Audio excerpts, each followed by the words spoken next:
Okay, next up we have Roger Kay. Roger Kay is a 73-year-old Hispanic widowed man. He's on a fixed income, lives in an assisted living facility following a minor stroke. Roger has partial paralysis on his right side, but is responding well to physical therapy. He presents as very friendly, outgoing, cooperative, but the staff and the other residents report he can be sullen, forgetful, and even belligerent at times. So there's a personality change there. Now, with somebody having a minor stroke, sometimes that happens. It could be part of his medical condition. That's something to investigate. It could also be that when he goes out, he's in a lot of pain. And of course, when we're in pain, our behavior changes and our personality changes a little bit. So that might be something to look into. Roger has a son and 2 daughters, several grandchildren who visit him weekly, which is awesome.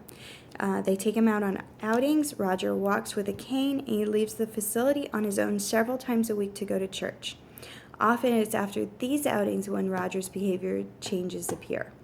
Okay, so that really indicates possible alcohol or drug use, right?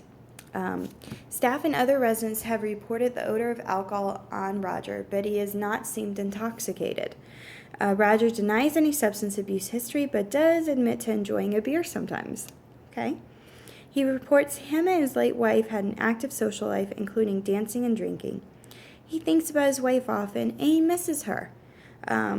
So we could go with bereavement. A little bit more investigation would be good, really to look at persistent complex bereavement or just regular bereavement. Right now it just sounds like regular bereavement.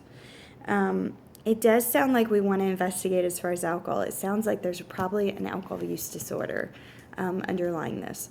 But we don't have enough information to really make that call.